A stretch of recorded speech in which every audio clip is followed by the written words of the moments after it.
গতকালই শেষ হয়েছে গ্রুপ সি এবং গ্রুপ ডি এর এক্সাম। গ্রুপ সি এর এক্সাম যদিও আগের রবিবারই শেষ হয়ে গেছিল, এই রবিবার শেষ হয়েছে গ্রুপ ডি এর এক্সাম। অর্থাৎ WBSSCর জন্য যারা যারা প্রিপারেশান নিচ্ছিলে তাদের প্রিপারেশনের যে অন্তিম পর্যায়ে, যে অন্তিম লগ্ন, তা কিন্তু শেষ হয়েছে। এখন সবার মনে একটাই প্রশ্ন, এই ওয়েস্ট বেঙ্গলের বুকে দাঁড়িয়ে এত কষ্ট করে এক্সাম দেওয়ার পরে এক্সাম হলে রিয়েলিটি দেখে, এক্সাম সেন্টারগুলোর রিয়েলিটি দেখে এবং তৎপর WBSSC গ্রুপ সি গ্রুপ ডির যে এক্সাম হলো সেই রিলেটেড কমিশনের যে বিজ্ঞপ্তি কাল সন্ধ্যাবেলায় প্রকাশিত হয়েছে, এগুলো দেখার পরে আমাদের মনে আর কতটা আশা রয়েছে যে আমরা কি চাকরিটা পাবো, নাকি একেবারে যেমন আগেও হয়েছে সেরকমই হয়ে যাবে, এই প্রশ্ন এখন সবার মনে। তো দেখো, প্রথমেই যে কথাটা তোমাদের বলার সেটা হলো WBSSC গ্রুপ সি গ্রুপ ডির এক্সামের কোশ্চেন সোজা হয়, এটা বরাবরই, কিন্তু এবারে একটু অতিরিক্তই সোজা করা হয়েছে। ঠিক আছে, সোজা প্রশ্ন হলেও সবার জন্য সহজ, কঠিন হলেও সেটা সবার জন্য কঠিন। ঠিক এ কথাকে মাথায় রেখে গ্রুপ সির যে কোশ্চেন হয়েছিল সেই কোশ্চেনে আমরা দেখেছিলাম যে দু একটা ট্রিকি কোশ্চেন ছিল, তবে সেই তুলনায় গ্রুপ ডির এক্সামে কিন্তু ট্রিকি কোশ্চেন বেশ কয়েকটা ছিল, 3-4টে প্লাস কিন্তু ট্রিকি কোশ্চেন ছিল।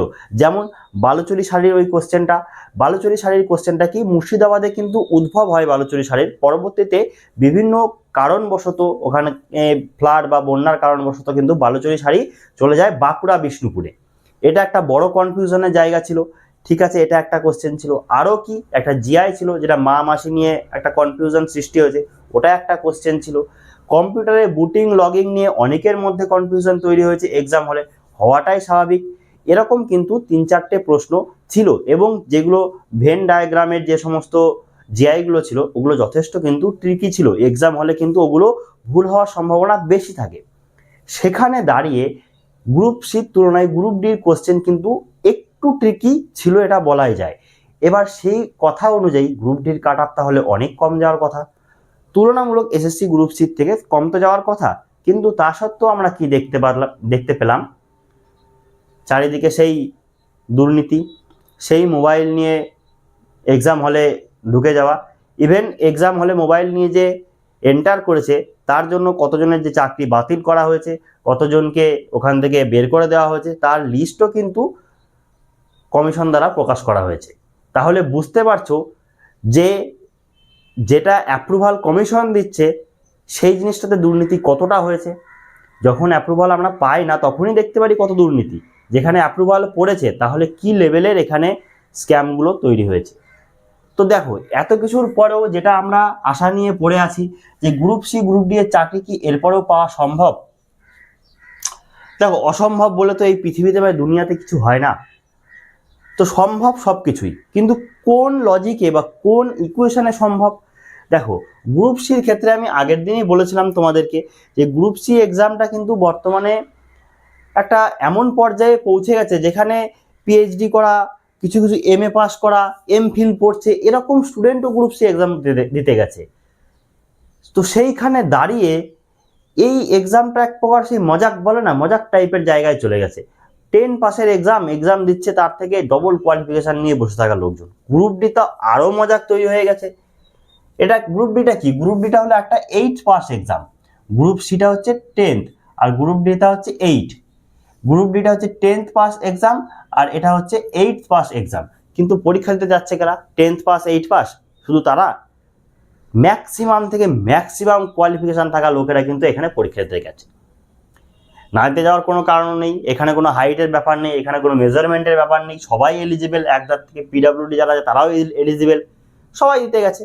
ঠিক আছে, তবে সমস্যা কি, 5 নাম্বার করে এক্সট্রা দেওয়া হচ্ছে ফ্রেশারদের, এটাও ঠিক আছে, সরি ফ্রেশারদের বলছি, 5 নাম্বার করে এক্সট্রা দেওয়া হচ্ছে আমাদের পুরনো ক্যান্ডিডেটদের, ঠিক আছে, ফ্রেশাররা সেটাও মেনে নিয়েছে। এখন ইকুয়েশনে দাঁড়াতে গিয়ে যখন আমরা দেখছি যে 45-এ যদি গ্রুপ ডির কাট আপ করা হয় তাহলে 37-38 অব্দি কাট আপ বা প্রায় 40ও কাট আপ কিন্তু ছুঁই হতে পারে, এটা বহুজনের মতামত, আমিও সেইটাই ধরে নিয়ে চলছি, নতুন করে আমি এখানে কোনো কিছু অ্যাজাম্পশন দিচ্ছি না। কিন্তু তারপরেও অনেকের মনে হচ্ছে চাকরিটা মনে হয় পাবো না। তার মূল কারণ কিন্তু এই যে এত কিছু ছকবাজি, এই ছকবাজি রিলেটেড কথা আমি আগেও ভিডিওতে বলেছি। গ্রুপ সি এক্সামের সময় অনেকে নিচে অনেক সুমন্তব্য করেছো, আমি কুমন্তব্য বলি না, সুমন্তব্যই বলি, সুমন্তব্য করেছো, ঠিক আছে। তো এই সুমন্তব্যগুলো তারা কোন পরিপ্রেক্ষিতে করেছে তারাই জানে, এবং তাদেরকেও আমি ওয়েলকাম জানাই। ঠিক আছে, তোমাদের মতামত তোমরা জানিয়েছো। আনটিল একটা জিনিস কি জানো তো, যে যতক্ষণ না কোনো জিনিস আমার সাথে হচ্ছে ততক্ষণ সেই বিষয়টা নিয়ে ওয়েস্ট বেঙ্গলে কারোর টনক ধরে না। এটা হচ্ছে ওয়েস্ট বেঙ্গলের মানে কঠিন বাস্তব হয়ে গেছে। ভাবতে লজ্জা লাগে, ভাবতে কষ্ট লাগে যে এই ওয়েস্ট বেঙ্গল হচ্ছে, এই পশ্চিমবঙ্গ হচ্ছে নেতাজি সুভাষচন্দ্রের পশ্চিমবঙ্গ। এইখানে সেই ব্যক্তিটি শুধুমাত্র কংগ্রেসের ওই লবিবাজি, ওই ছকবাজি, ওই নরমপন্থী কালচার থেকে বেরিয়ে এসে গোটা দেশের জন্য এত বড় একটা আর্মি তৈরি করে ব্রিটিশদের বিরুদ্ধে লড়াই করেছিল। সেই পশ্চিমবঙ্গের ছেলেমেয়েরা আজকে সামান্য গ্রুপ সি গ্রুপ ডি এক্সামে হলে যখন স্ক্যাম হচ্ছে তখন সেটা বাধা দিতে, সেটা একটা প্রতিবাদ করতে ভয় পাচ্ছে। আর আরেকটা জিনিস বলবো, কিছু গ্রুপ, কিছু লিডারশিপ দেখানো কিছু তোমার দল মিনস আমি কোনো পার্টির কথা বলছি না, কিছু স্টুডেন্ট গ্রুপের কথাই বলছি। এরা কি করছে, এরা আওয়াজ তুলছে, আমরা আওয়াজ তুলবো, আমরা করব জয়, আমরা প্রতিবাদ করব, আমরা সব কিছু করব, আন্দোলন করব। আলটিমেটলি কিছুদিন আগে আমরা দেখলাম ওয়েস্ট বেঙ্গল পুলিশের রিক্রুটমেন্ট রিলেটেড একটা আন্দোলন হওয়ার কথা ছিল, অজানা কারণে আন্দোলনটা স্থগিত হয়ে গেল, কোনো পাত্তা নেই। তারপরে একটা হিন্টস ছোট দেব, সেটা হচ্ছে ইতিহাস সবাই পড়েছো, কংগ্রেস, তৎকালীন কংগ্রেসের কথা বলছি, কেন জন্ম হয়েছিল? অ্যালান অক্টাভিয়ান হিউমকে দিয়ে কেন ওই পার্টিটার, কেন ওই দলটার, কেন ওই সংগঠনটার তৈরি করা হয়েছিল? তৎকালীন ব্রিটিশ সরকার চাইছিল আমাদের বিরুদ্ধে যে আন্দোলন হচ্ছে সেটাকে আমরা আন্দোলনটাকে আন্দোলন হতে দেব, কিন্তু কন্ট্রোল ওয়েতে। আন্দোলনটা আন্দোলনের জায়গায় যাবে না।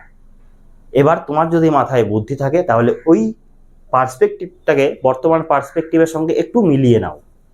এই যে দল, এই যে ছোট ছোট গ্রুপগুলো আছে না, যারা তোমাদের মাসিয়া হয়ে উঠেছে, এরাও কিন্তু সেই ওরকম ধরনেরই, সবার মাথার উপরেই কিন্তু হাত আছে।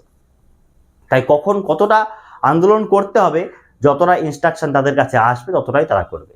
সুতরাং এসবের এতে পা দিও না, বারবার বলছি, এদের কথায় ভুলে পা দিও না। নিজের প্রিপারেশনটাকে অনেক অনেক স্ট্রং করো, যেন এই সমস্ত ছোটোখাটো জিনিসগুলো উপরে আর তোমার প্রভাব না পড়ে। এইগুলো এখন ছোটোখাটো বিষয় হয়ে গেছে, আমরা মেনে নিয়েছি। সে রবি কিষাণজির একটা ডায়লগ ছিল না, ওই ডায়লগটাকে তো আমি মডিফাই করে নিয়েছি। ওয়েস্ট বেঙ্গলে जली को आग कहते, आग नहीं कहते, जली को राख कहते हैं और बुझी को आग कहते हैं। अब तुम समझ लो, जली के आग नहीं कहते, जो যেটা জ্বলছে সেটাকে আগ বলে না, এখানে সেটাকে রাখ বলে। তুমি একবার প্রতিবাদ করো, তোমাকে জ্বলে ওঠো, তোমাকে রাখ বানিয়ে দেওয়া হবে। ঠিক আছে, ঠিক উল্টোটা, যে রাখ হয়ে গেছে তাকে আমরা জ্বলছে সে প্রতিবাদ করি, তাকে আমরা ভালো বলে এখানে ডেসক্রাইব করি। ঠিক আছে, আর ওয়েস্ট বেঙ্গলের সরকারি চাকরির যে পরীক্ষা সেগুলোকে স্ক্যাম कहते हैं। ঠিক আছে, এইটা হচ্ছে ওয়েস্ট বেঙ্গলের বর্তমান রিয়েলিটি হয়ে গেছে। কিন্তু আমাদের কি করা উচিত এখানে দাঁড়িয়ে? আমাদের হাতে কতটা আছে, যতটা আমাদের প্রতিবাদ করতে হবে। বাকিটা কি করতে হবে? বাকিটা এই যে স্ক্যামটা যেটা হচ্ছে, প্রথম কথা আমি আগের দিনই বলেছিলাম, এটা যদি আটকানোর হয় এক্সাম হলে প্রতিবাদটা করো। এখন বাইরে যেগুলো কথা বলছো, আমি যেগুলো বলছি, এগুলো পুরোটাই রটনা, এর ঘটনার ভ্যালিডিটি কিচ্ছু নেই, এটা পাস্ট হয়ে গেছে। ঘটনা তখনই হতো যখন এই জিনিসগুলো যখন উঠে তোমরা এক্সাম হলে প্রতিবাদটা করতে। যেটুকু প্রতিবাদ যারা যেখানে হয়েছে তার তো ফল হয়েছে, সেখানে তো কমিশন তাদেরকে বের করে দিয়েছে, তাদেরকে রাস্টিকেট করে দেওয়া হয়েছে। তো আরেকটু সাহস যদি নিতে, তাহলে হয়তো এরকম কিছু ঘটনা আরও ঘটতো, তাতে তোমাদের যে রিক্রুটমেন্টটা, তোমাদের যে নিজেদের চাকরি পাওয়ার প্রবণতা, সেটা অনেক বেশি বেড়ে যেত। ঠিক আছে, সব সময় শুধুমাত্র কাউকে একটা দোষ দিলাম, সরকারকে দোষ দিলাম, ব্লেম দিলাম, এতে কোনো লাভ হয় না। সরকার জনগণের প্রতিনিধি, জনগণ যেমন হবে সরকার তেমনই হবে, আমি বারবার এই কথাটা বলি। সুতরাং নিজেরা কি করছি, কোনো একটা সময় কারোর দিকে আঙুল তুলে না, বাকি আঙুল কটা দেখো আমার নিজের দিকে থাকে। সুতরাং আমি যখন কাউকে উংলি করছি, তার আগে আমার নিজের ভাবা উচিত যে আমি এই বিষয়ের জন্য কতটা দায়ী। ঠিক আছে, তো সুতরাং সেই জিনিসটা নিয়ে যত এখন কম আলোচনা করবে তত বেটার, কারণ এই জিনিসটা ঘটে গেছে, এটাকে নিয়ে আর তুমি ভেবে লাভ নেই কোনো। ঠিক আছে, কাট আপ আর এর বাস্তবতা কি বর্তমানে? কাট আপ আমি যেটা বললাম যে গ্রুপ ডিতে 45-এর মধ্যে যদি দেখি 45-এর মধ্যে কিন্তু আমাকে মোটামুটি 40 ধরে চলতে হবে, তাহলে আমি সেফ জোনে আছি। যদি না থাকি তাহলে আমি গেলাম 40 ইন সেন্স কি বললাম, এই 5 মার্কসটা যোগ হওয়ার পরে। এবার 40 তো অনেকেই পাবে না, অনেকেই বলবে আবার কমেন্টে যে না তুমি একটু আগে বললে 3-4টে কোশ্চেন ট্রিকি হয়েছে, তাহলে ভাই সেফ বলছি। সেফ জিনিসটা কি? সেফ জিনিসটা আমার যদি 2 হয় আমি সেটাকে 10 করে রাখলে তবে আমি সেফ, এইটা বলার চেষ্টা করছি, কথা বোঝো একটু। তো সেখানেও যদি মোটামুটি আমি 37 to 38 পাই, এটা কিন্তু মোটামুটি বলতে পারি যে আমি একটা চান্স আমার রয়েছে। গ্রুপ সির ক্ষেত্রেও বলেছিলাম, গ্রুপ সির ক্ষেত্রে যদি ওটাকে আমরা 75-এ দেখি, 75-এর মধ্যে 9 করে তুমি ধরে নাও 67, 68 এই জায়গাটা করে তোমাকে আসতে হবে, তা না হলে সেফ তো বলবো না ভাই, কাট আপ নিচে নামতেই পারে। কাট আপ মানে কি? যারা সিলেকশন হয় তাদের মধ্যে সর্বনিম্ন মার্কস যার আছে সেটা হচ্ছে কাট আপ। আমি তোমাকে সেফ জোনের গল্প বলছি, আমি তোমাকে থরি কাট আপের গল্প বলছি। কাট আপের এই বাস্তবতাটা কিন্তু তোমাদেরকে বুঝতে হবে। যারা কাট আপ বলছে তারা লোয়ার স্কোর বলছে, লোয়ার স্কোর 8-2 নেমে গেলে কি করবে তুমি? সব আশায় জল ঢেলে গেল। সুতরাং এই যে জিনিসটা, এই জিনিসটাকে বর্তমানে কিন্তু আমি বলবো একটু বাদ দাও, এই চিন্তা ভাবনাটা একটু বাদ দাও। বর্তমানে আমাদের যেটা হাতে রয়েছে সেটা হচ্ছে সামনে প্রচুর রিক্রুটমেন্ট আসছে, তার কারণ কি? ভোট আছে। আর কারণ কি? প্রচুর দপ্তরে কিন্তু প্রচুর শূন্য পদ খালি রয়েছে, সেটা সেন্ট্রাল বলো, সেটা স্টেট বলো, সেটা যাই বলো না কেন তুমি। তো কাজেই এই জিনিসগুলোতে না আমাদের বর্তমানে খুব বেশি বেশি করে ফোকাস দেওয়া উচিত। সামনে group D already form fill up চলছে, রেলওয়ে গ্রুপ ডি, এরপরে এনটিপিসি আবারও আসবে শোনা যাচ্ছে, তারপরে এএলপি আসবে শোনা যাচ্ছে, এরকম বহু ভ্যাকেন্সি টেকনিশিয়ান থেকে শুরু করে প্রচুর ভ্যাকেন্সি আসবে বলে শোনা যাচ্ছে। এরপরে কি স্টেট গভর্নমেন্টেরও কিছু আবগারির ভ্যাকেন্সির কথা শোনা যাচ্ছে, কিছু পুলিশ রিক্রুটমেন্টের ভ্যাকেন্সির কথা শোনা যাচ্ছে, কিছু পিএসসি রিক্রুটমেন্টের ভ্যাকেন্সির কথা শোনা যাচ্ছে। এগুলোর উপরে আমাদের ফোকাস দেওয়াটা উচিত। এবার এখন বলে ভ্যাকেন্সি তো আসছে না, তাহলে কি করবো? ছোটো জগন্নাথ হয়ে বসে থাকো, যখন এক্সাম হলে ঢুকবে তখন আবার সেই এই জিনিসগুলো ফেস করবে, তখন তোমার কিছু করার থাকবে না। এক্সাম কবে হবে, কবে রিক্রুটমেন্ট আসবে, তারপরে পড়াশোনা করবো, এই চিন্তা ভাবনা ওয়েস্ট বেঙ্গলে নিয়ে চলে জীবনে চাকরি পাবে না। কাজেই এখন থেকে পড়াশোনাটা প্রপারভাবে করো, প্রপারভাবে স্টাডিটা শুরু করো, প্রপারভাবে প্রত্যেক দিনে একটা রুটিন বানাও, প্রত্যেক দিন একটা রুটিনে মেনটেন করে সেই জিনিসটাকে ইমপ্লিমেন্ট করার চেষ্টা করো। কোনো একদিন তুমি বিশাল পড়ে নিলে কিন্তু তারপরে 1 মাস পড়লে না, কোনো লাভ নেই। বিন্দু বিন্দু জলেই সিন্ধু গঠিত হয়, সিন্ধু কোনোদিন একবারে গঠিত হয় না। সুতরাং তোমাকে বিন্দু বিন্দু পড়ো, তুমি প্রতিদিন 1 ঘন্টা করে পড়ো, যদি মিনিমাম আমি বললাম, কিন্তু ওইটা যদি তুমি 1 ঘন্টার সলিড রেগুলারিটি মেনটেন করে চলো, তুমি 1টা বছর পরে তুমি নিজেকে আয়নার সামনে দাঁড়িয়ে বিচার করো যে এই 1 বছর আগের মানুষটার 1 বছর পরের মানুষটার মধ্যে তফাৎ আছে কি নেই। 100% তফাৎ থাকবে, তফাৎ থাকতেই হবে। সুতরাং এই যে স্ক্যাম, এগুলোকে যখন প্রতিবাদ করার সময় ছিল তখন করো, পরবর্তীতে এখন এসে ঝামেলা করে, এখন এসে বিশাল কিছু বড় বড় আন্দোলন করে কোনো লাভ কিন্তু আর পাবে না। আমি এবার তুমি বলবে তাহলে তুমি ডিমোটিভেট করছো, যে আন্দোলন করতে বারণ করছো, যা স্ক্যাম হচ্ছে হতে দিই না। বলিনি তো, আমি কখন বলেছি? সময় থাকতে করো, অসময়ে করে এই জিনিসগুলোর কোনো লাভ নেই। আজকে ওয়েস্ট বেঙ্গল পুলিশে রিক্রুটমেন্টের উপর কেস হয়ে পড়ে আছে, আমি বারবার তখন বলেছিলাম যে কেসের রাস্তায় যে বা যারা হাঁটবে প্রত্যেকের কিন্তু সর্বনাশ নিশ্চিত। বলেছিলাম তো, চ্যানেলে 3-4টে ভিডিও আছে এগুলো নিয়ে, শোনেনি, ফলপ্রসূ ফল দেখতে পাচ্ছ। আমি ওই কারণে ওয়েস্ট বেঙ্গল পুলিশ নিয়ে কোনো ভিডিও করি না। আমি জানি এই ভিডিও করলেই ছেলে মেয়েদের মধ্যে ডিমোটিভেশন আরও বাড়বে, ডিমোটিভেট আরও বেশি হবে, এই জন্য কোনো কথা বলি না। আমি লাস্ট ভিডিও করছি সেই ওয়েস্ট বেঙ্গল পুলিশের এক্সপেক্টেড কাট আপ দিয়েছিলাম ওইটাই, তারপর আমি রেজাল্ট নিয়ে একটা সিঙ্গেল ভিডিও করিনি যে রেজাল্ট কবে আসবে, রেজাল্ট কবে আসবে, রেজাল্ট করিনি, কিন্তু জানি, সত্যিটা জানি আমি। সুতরাং ফালতু মানে মানুষকে বিক্ষিপ্ত করে, মানুষকে একটা খারাপ সিচুয়েশনের দিকে ঠেলে দিয়ে তো কোনো লাভ নেই, তাই না? তো আলটিমেটলি আমি এটাই বলবো, এই গ্রুপ সি গ্রুপ ডির মামলা এখন আমাদের চোকানো উচিত।